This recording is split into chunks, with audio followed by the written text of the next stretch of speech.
How to add background to your post on Facebook mobile. Hello guys, in today's video I'm gonna show you how to add the background to your post on Facebook mobile. First thing, go to Facebook and first thing, let's click this three lines in the top corner and then click to your profile. And now let's post something. Just type anything you want and here you will find the backgrounds. Just select anything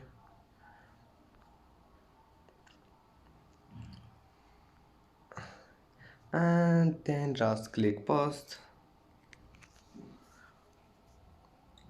and now your post was shared, and that's it for today's video. If you like this video, please don't forget like and don't forget subscribe, and thank you for watching this video, and then see you in the next video.